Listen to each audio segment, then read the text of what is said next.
I noticed something about this TV yesterday. I want to show you. Game Club is fully collapsed this year, and I looked at this plasma TV the other day. I noticed something on the back of it. Check this out. It tells me that this TV is rated at 573 watts. It also tells me that it was made in October 2008, so we're coming up on its 20th birthday pretty quickly here.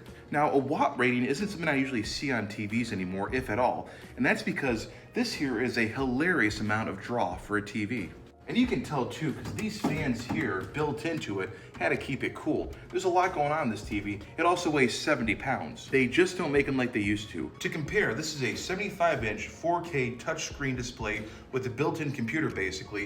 And if you look over here, its draw is at 441 watts, or sorry, 302 watts, and it gets a C rating for energy.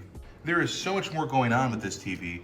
But that's how much more efficient it is than the early plasma TVs. And that made me realize just why plasma TVs weren't sticking around as much as LCD TVs were. This is a much later plasma display that was capable of 3D display, which I'm sure no one remembers anymore. But this one here only draws 230 watts. Yeah, it's more than an LCD, but it's substantially less than that 42-inch over there. That late model plasma draws 230 watts, and that was considered a good improvement at the time.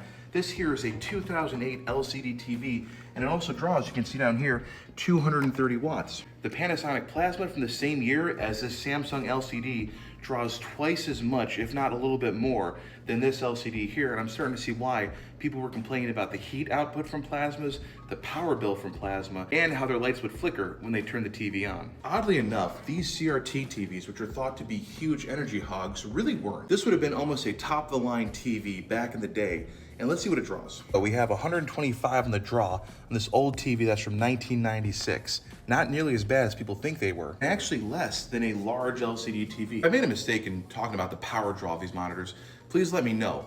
But it seems like TVs have gotten a lot more energy efficient, even when they went through a period in which they were horrendously energy inefficient.